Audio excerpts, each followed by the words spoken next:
ಪ್ರಪಂಚ ನಿಮ್ಮನ್ನು ಹೇಗೆ ನೋಡ್ತಾ ಇದೆ, ಹೆಂಗಿದೆ, are you enjoying where you are today?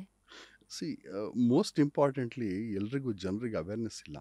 ಇದು ಏನಕ್ಕೆ ಬರುತ್ತೆ, ಇದು ಏನು, ವಾಟ್ ಈಸ್ ದಿಸ್ ಇಶ್ಯೂ ಅಂತ ಯಾರಿಗೂ ಗೊತ್ತಿಲ್ಲ.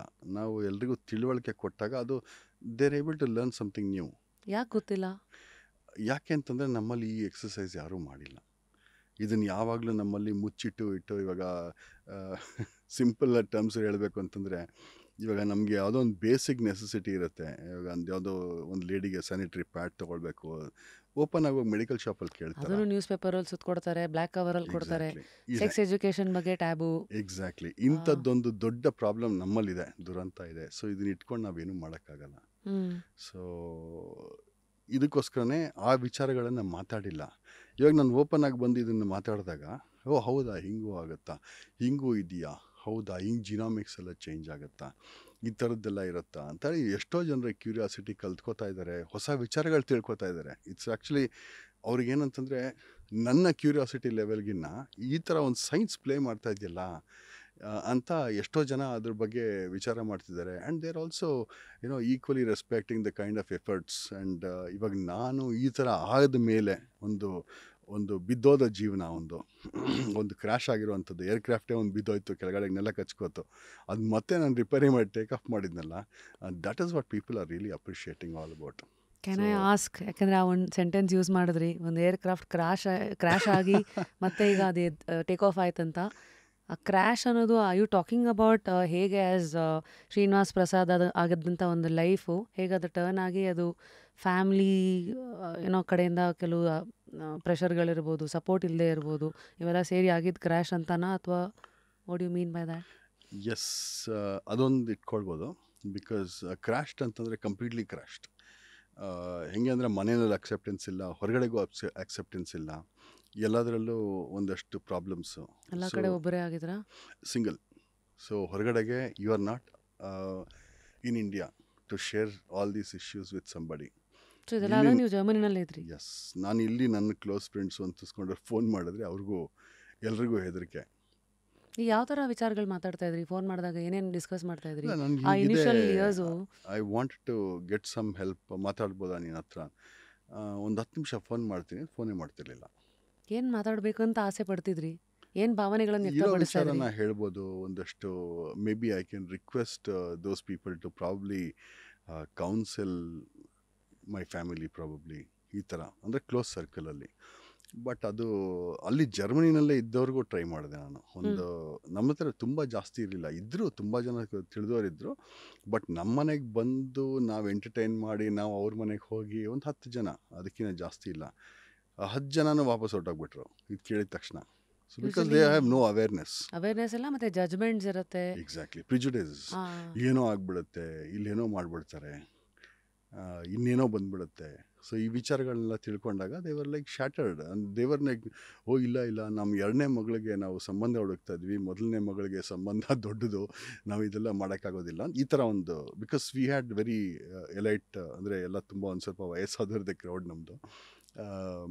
ಸಣ್ಣ ಪುಟ್ಟದವ್ರ ಜೊತೆ ಮಿಂಗಲ್ ಆಗ್ತಿರಲಿಲ್ಲ ಅನ್ಫಾರ್ಚುನೇಟ್ಲಿ. ಸೊ ಆವಾಗ ಈ ಥರದ್ದೆಲ್ಲ ಒಂದಷ್ಟೆಲ್ಲ ಬಂತು ನಮಗೆ. ಸೊ ಆವಾಗ ಆ ಸಿಚುವೇಶನಲ್ಲಿ even I didn't want to mingle with them or to disturb them. So we became lonely. ಎಷ್ಟು ದಿನ ತಳ್ಳಿ ಒಂದು ಕಾರ್ನರಿಗೆ ಹೋಗ್ಬಿಟ್ವಿ ನಾವು. ಮೊದಲು ನಿಮ್ಗೆ ಈ ವಿಚಾರ ಗೊತ್ತಾದಾಗ ಎಷ್ಟು ಟೈಮ್ ತೊಗೊಂಡ್ರಿ to come out in the open and decide? ಅಂದರೆ ಫಸ್ಟು ಡಿಸೈಡ್ ಮಾಡಿ ನೀವೇ, ಹೇ ಇದು ಹೀಗಿದೆ ಅಂತ ನಾನು ಹೇಳ್ಕೋಬೇಕು ಅಂತ? ನನ್ನ ಫ್ಯಾಮಿಲಿಗೆ ನಾನು ಇಮಿಡಿಯೇಟಾಗಿ ಹೇಳಿದೆ. ಅವತ್ತಿನ ದಿನ ಡಯಾಗ್ನೋಸ್ ಆಗಿದ್ದ ದಿನಾನೇ ಹೋಗಿ ಐ ಕಾಲ್ಡ್ ಮೈ ಸ್ಪೌಸ್. ಅವಳಿಗೆ ಹೇಳಿದೆ, ನಾನು ಈ ಥರ ಇದೆ, ಡಾಕ್ಟ್ರ್ ಈ ಥರ ಡಯಾಗ್ನೋಸ್ ಮಾಡಿದ್ದಾರೆ ಅಂತ. ಅವಳಿಗೆ ನಂಬಲಿಲ್ಲ. ಡಾಕ್ಟ್ರ್ ಏನಂತ ಡಯಾಗ್ನೋಸ್ ಮಾಡಿದ್ರು? Sorry, will have to go behind. Okay, doctor ಹೇಳಿದ್ದು ಜೆಂಡರ್ ಡಿಸ್ಫೋರಿಯಾ ಇದೆ. ಆವಾಗ ಜೆಂಡರ್ ಡಿಸ್ಫೋರಿಯಾ ಅಂತ ಕರೀತಾ ಇದ್ರಿ ಅದನ್ನು.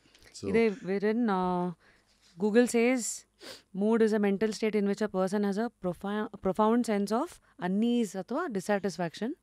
ಅಂದರೆ ಅವ್ರು ಯಾವ ಜೆಂಡರಲ್ಲಿ ಇರ್ತಾರೋ ಅದ್ರ ಬಗ್ಗೆ ಒಂದು ಅಸಮಾಧಾನ, ಡಿಸ್ಸ್ಯಾಟಿಸ್ಫ್ಯಾಕ್ಷನ್ ಅಂತ ಇದ್ದು, ದಟ್ ಇಸ್ ಅದು ಗೂಗಲ್ ಹೇಳ್ತಾ ಇರೋದು general dysphoria. I will tell you. Google is saying ಒಂದು ವಿಚಾರಕ್ಕೆ ಅದು it's talking about the theoretical angle. ಅಂದರೆ ಒಂದು ಪುಸ್ತಕದಲ್ಲಿರ್ತಕ್ಕಂಥ ಒಂದು ಸಿಲೆಬಸ್ ಅದು. ಸೊ ಆ್ಯಕ್ಚುಲಾಗಿ ಅದು ಒಬ್ಬರಿಗೆ ಎಕ್ಸ್ಪೀರಿಯನ್ಸ್ ಮಾಡಬೇಕು ಅಂತಂದರೆ it is a very difficult state. Whereas ಇವಾಗ ನಿಮ್ಮ ಜಿನಾಮಿಕ್ಸ್ ತೊಗೊಳ್ಳಿ, ಒಳಗಡೆಗೆ ಜಿನಾಮಿಕ್ಸು ನಿಮ್ಮ ಸೇಲ್ಸ್ ಎಲ್ಲ ಬೇರೆ ಥರ ಪ್ರೋಗ್ರಾಮ್ ಆಗಿಬಿಡುತ್ತೆ. ಸೊ ಈ ಪ್ರೋಗ್ರಾಮ್ ಆದಾಗ ಇಲ್ಲಿ ಇದು ಕೇಳಲ್ಲ, ಇದು this doesn't want to listen to it. So there's a disconnect between the Yes. mind and the body. Completely. ಈಗ ಏನಾಗುತ್ತೆ ಅಂತಂದರೆ ದಿಸ್ ಚೇಂಜ್ ಇಂಟು, ನಾನು MRI ಸ್ಕ್ಯಾನ್ ಮಾಡಿದಾಗ ಸೈಕ್ಯಾಟ್ರಿಸ್ಟ್ ಹೇಳಿದ್ಮೇಲೆ MRI ಸ್ಕ್ಯಾನ್, ಆವಾಗ brain has a female brain pattern. So brain pattern are different firstly. So brain female ಆಗೋಗ್ಬಿಟ್ಟಿದೆ, body male ಆಗಿದೆ. Yes, brain patterns are different. You can even check with that same Google Bhagwan. So ಅದರಲ್ಲಿ ಏನಾಗುತ್ತೆ ಅಂದರೆ female brain is different, male brain pattern are different. So ಇದು ಹಿಂಗೆ ಆದಾಗ ನಂದು ಅಷ್ಟೇನೆ ಎಷ್ಟೋ ಮಟ್ಟಿಗೆ it had realigned myself into something else. So ಅದನ್ನು ಮಾಡಿದಾಗ, ಸ್ಕ್ಯಾನ್ ಮಾಡಿದಾಗ ಅವಾಗ ಅವ್ರಿಗೆ ಗೊತ್ತಾಯಿತು ಇದು ಈ ಥರ ಇದೆ, ಇಂತಿಂಥ ಒಂದು ಇಶ್ಯೂಸ್ ಬಂದಿರಬಹುದು, ಇದರಿಂದ ಒಂದು So ಕಾರಣ. this is all genetically. Yes. ಆಮೇಲೆ ಇದು ಎಷ್ಟು ಒದ್ದಾಡ್ತಾ ಇದ್ದೆ ನಾನು, ದ ಬ್ಲಡ್ ಪ್ರೆಷರು ಈ ಥರ ಎಲ್ಲ ಕಾಮ್ ಮಾಡೋದಕ್ಕೆ. ನಂದು ಹಾರ್ಮೋನ್ ಥೆರಪಿ ಸ್ಟಾರ್ಟ್ ಆಗಿದ್ದ ಕೂಡಲೇ within a week or 10 days I think I was like coming back to normalcy. I was coping back to the treatments, food, everything. So after the diagnosis was made, yes. ಆಮೇಲೆ ಏನಾಯ್ತು? You spoke about hormone treatments. Could you help us understand ಹೆಂಗೆ ಅದು change ಆಗ್ತಾ ಹೋಯ್ತು ಅಂತ? ಜರ್ಮನಿನಲ್ಲಿ they have their own wonderful practices in standard. ನಮ್ಮ ಇಂಡಿಯಾದಲ್ಲಿ ಸಾರಿ ಟು ಸೇ ಇರೋ ಫ್ಯಾಕ್ಟ್ ಹೇಳ್ಬಿಡ್ತೀನಿ ನಾನು, ಒಂದೇ ಒಂದು ಸೈಕ್ಯಾಟ್ರಿಸ್ಟು ಇಡೀ ಇಂಡಿಯಾದಲ್ಲಿ ಕ್ವಾಲಿಫೈಡ್ ಇಲ್ಲ. ಅಂದರೆ ಈ ಥರ ಒಂದು ಸಿಚುವೇಶನ್ ಒಬ್ಬ ಮನುಷ್ಯನಿಗೆ Gender- ಬಂದಾಗ ಹೆಲ್ಪ್ ಮಾಡೋಕ್ಕೆ. ಹಾಂ, ಜೆಂಡರ್ ಸೆನ್ಸಸ್ ಇರುವಂಥ ಒಂದು ಸೈಕ್ಯಾಟ್ರಿಸ್ಟ್ ಆಗಲಿ, ಸೈಕಾಲಜಿಸ್ಟ್ ಆಗಲಿ, ಇದೇ ಥೆರಪಿ ಆ್ಯಕ್ಟಿವಿಟೀಸ್ನಲ್ಲಿ ಮಾಡಿರುವಂಥವ್ರಾಗಲಿ ಇಲ್ಲಿಲ್ಲ. ಹೊರಗಿಂದ ಮಾಡಿರೋ ಇದ್ದಾರೆ, ಕೆಲವರು ಇದ್ದಾರೆ. ಎಸ್, ನಾನು ಇಲ್ಲ ಅಂತ ಹೇಳ್ತಾ ಇಲ್ಲ, ಬಟ್ ಇಂಡಿಯನ್ಸ್ ಅಕ್ಸೆಪ್ಟ್ ಮಾಡೋ ಲೆವೆಲ್ಲಿಗೆ ಯಾರೂ ಇಲ್ಲ. ಒಂದು. ಎರಡನೇ ವಿಚಾರ ಬಂದು ಇನ್ನೊಂದು ದುರಂತ ಏನು ಅಂತಂದರೆ, All India Medical Sciences, AIIMS, we call it as the biggest place in India. Medicine. ಅವರು 2023ನಲ್ಲಿ ಹ್ಮ್. ನನ್ನ ಸ್ನೇಹಿತರ ಮುಖಾಂತರ ಡಾಕ್ಟರ್ ಸಂಜಯ್ ಶರ್ಮಾ ಅಂತ WPATH ಅಂತೇಳಿ ಒಂದು ಆರ್ಗನೈಸೇಷನ್ ಇದೆ, world physician association for transgender health, something like this. ಅದು Okay. WPATH ಅಂತ ನೀವು ಗೂಗಲ್ ಮಾಡಿದ್ರೆ ಅದು ಎಕ್ಸಾಕ್ಟ್ ಟರ್ಮ್ಸ್ ಸಿಗುತ್ತೆ ನಿಮಗೆ. I may be wrong, full form ಸರಿಯಾಗಿ ಹೇಳಿರ್ಬೋದು ನಿಮ್ಮ ಹತ್ರ. ಬಟ್ WPATHಲ್ಲಿ ಅದೇನಾಗಿದೆ ಅಂದರೆ ಕೆಲವು ಗೈಡ್ಲೈನ್ಸ್ ಇದೆ, ಅದನ್ನು ಟೀಚ್ ಮಾಡಿ ಯಾವ ಥರ ಏನು ಮಾಡಬೇಕು ಅಂತ. First doctor was trained in AIIMS last 2023. ನಮ್ಮಲ್ಲಿ ಜಡ್ಜ್ಮೆಂಟ್ ಯಾವಾಗ ಬಂದು 2018. 5 ವರ್ಷ ಬೇಕಾಯ್ತು ನಮ್ಗೆ ಒಂದೇ ಒಂದು ಡಾಕ್ಟರ್ ಟ್ರೈನ್ ಮಾಡೋಕ್ಕೆ. ಅಯ್ಯೋ. ಇದು ನಮ್ಮ ಇಂಡಿಯನ್ ದುರಂತ ಇದು. ಸೊ ಹೀಗಾಗಿ ಎಲ್ಲನೂ ಒಂಥರ ಕೆಟ್ಟ ಭಾವನೆಯಿಂದನೇ ನೋಡೋದಿಲ್ಲಿ. ಇಲ್ಲಿ ಏನಾಗುತ್ತೆ ಅಂತಂದರೆ, ಒಂದು ಇಂಪಾರ್ಟೆಂಟ್ ಟಾಪಿಕ್ ಅಂತಂದರೆ, ನಮ್ಮಲ್ಲಿ ಸೊಸೈಟಲ್ ಅಕ್ಸೆಪ್ಟೆನ್ಸ್ ಇಲ್ಲ.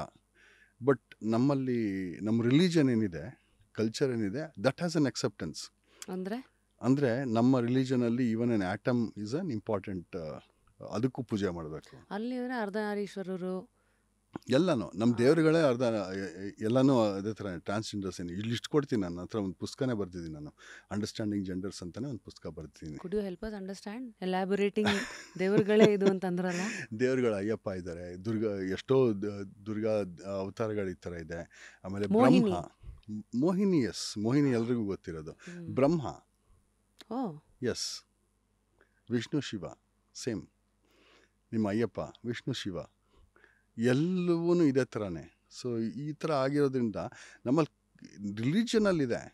ಆದರೆ ನಮ್ಮಲ್ಲಿ ಏನಾಗುತ್ತೆ ಅಂದರೆ, ಸೊಸೈಟಲ್ ಅಕ್ಸೆಪ್ಟೆನ್ಸಿಗೆ ಬಂದಾಗ, ಮುಂಚೆ ಚೆನ್ನಾಗಿತ್ತು. ನಮ್ಮ ಬ್ರಿಟಿಷರು ಬರೋದಕ್ಕೆ ಮುಂಚೆ, ಈ ಮುಸ್ಲಿಂ ಇನ್ವೇಷನ್ ಆಗೋಕ್ಕೆ ಮುಂಚೆ ಇಂಡಿಯಾದಲ್ಲಿ ಒಂದು 500 years back, fantastic, no issues, 15th-16th century. ತುಂಬ ಚೆನ್ನಾಗಿತ್ತು. ನಮ್ಮ ಇಂಡಿಯಾದಲ್ಲಿ ಎಲ್ಲನ ಕೇಳಿದಿರ ಪ್ರಾಬ್ಲಮ್ ಇತ್ತು ಅಂತ ಇಲ್ಲ, ಯಾರನ್ನ ಹೇಳಿದಾರ ಇಲ್ಲ. ಈಗ ಯಾಕೆ ಪ್ರಾಬ್ಲಮ್ಮು? ಇವಾಗ ಯಾತಕ್ಕೆ ಇಶ್ಯೂಸ್ ಇಲ್ಲಿ ಗಲಾಟೆ ಮಾಡೋದು, ಇದಿಲ್ಲ ಅದಿಲ್ಲ. Acceptance ಇಲ್ಲ. ಹಾಂ, ಆಮೇಲೆ ಯೋಗ ಮಾಡಿ ಅಂತಾರೆ. ನಾನು ಕೆಲವು ಕಮೆಂಟ್ಸ್ ಎಲ್ಲ ಓದ್ತಾ ಇದ್ದೆ, ಯೋಗ ಮಾಡಿ, ಅದನ್ನು ಮಾಡಿ, ಇದನ್ನು ಮಾಡಿ ಎಲ್ಲ ಸರಿ ಹೋಗ್ಬಿಡುತ್ತೆ. ಅದು ಸರಿ ಹೋಗುವಂಥ ಒಂದು ಇಶ್ಯೂ ಅಲ್ಲ ಇದು. This is A genetic issue. So ಇದಕ್ಕೆ ನಮ್ಮ ಒಂದು ಕಲ್ಚರಲ್ಲಿ, ನಮ್ಮ ಒಂದು ಸನಾತನ ಧರ್ಮದಲ್ಲಿ ನಾವು ರೆಕಾರ್ಡ್ಸನ್ನು ನಾವು ಫಾಲೋ ಮಾಡಿದ್ರೆ ನೀಟಾಗಿ ಬರೆದಿದ್ದಾರೆ ಅದರಲ್ಲಿ ಎಲ್ಲದನ್ನು ನಾವು ಎಲ್ಲ ಜೀವಕ್ರಿಯೆಗಳನ್ನು ಎಲ್ಲದನ್ನು ಈ ಥರ ಫಾಲೋ ಮಾಡಬೇಕು. ಇವಾಗ ಭಗವಂತ ಶ್ರೀಕೃಷ್ಣನ ಎಲ್ಲರೂ ಪೂಜೆ ಮಾಡ್ತಾರೆ. ಕೃಷ್ಣ ಜನ್ಮಾಷ್ಟಮಿ ಬಂದುಬಿಟ್ರೆ ಹೋ ಅಂತ ಡ್ಯಾನ್ಸ್ ಮಾಡ್ತಾರೆ. ಬಟ್ ಅಲ್ಲಿ ಒಂದು ವಿಚಾರ ಏನಂದರೆ, ಕೃಷ್ಣ ರಾಧೆಯಾಗಿ ರಾಧೆ ಕೃಷ್ಣನಾಗಿ ಎಷ್ಟು ಸಲ they have played the roles and responsibilities, they have change themself. ಆಯಿತು, ನಾನು ಒಪ್ಕೋತೀನಿ. ಮಹಾಭಾರತದಲ್ಲಿ ಇದ್ದವರೆಲ್ಲ ದೊಡ್ಡವರು ಸಾಧಕರು. ಅವರಿಗೆ 4 ಥರ ಡಿಫ್ರೆಂಟ್ ಅಗ್ನಿಗಳಿತ್ತು. ಜಠರಾಗ್ನಿ ಇರ್ಬೋದು, ಸರ್ವಾಗ್ನಿ ಇರ್ಬೋದು, ಏನೇನೋ ಆಗ್ತಾಯಿದ್ರು ಅವರು. ದೇವರ್ ಟ್ರಾನ್ಸ್ಫಾರ್ಮಿಂಗ್, ಯಾವಾಗ ನಾನು ಸಾಯಬೇಕು ಅಂತ ಡಿಸೈಡ್ ಮಾಡ್ತಾಯಿದ್ರು. ಆದರೆ ಇದರಲ್ಲಿ ಇವಾಗ ನೀವು ಬಂದಾಗ ಆ್ಯಕ್ಚುಲಾಗಿ ಅಂಥದ್ದನ್ನೆಲ್ಲ ನೀವು ಎಕ್ಸೆಪ್ಟ್ ಮಾಡಿದ್ದೀರಿ. ಇದು ನಾರ್ಮಲಾಗಿ ನಾವು ರೆಗ್ಯುಲರಾಗಿ ಬದುಕ್ತಾ ಇರೋವಂಥವ್ರು ಮನುಷ್ಯರು. ಸಡನ್ನಾಗಿ when it comes up something like this, why are not able to accept it?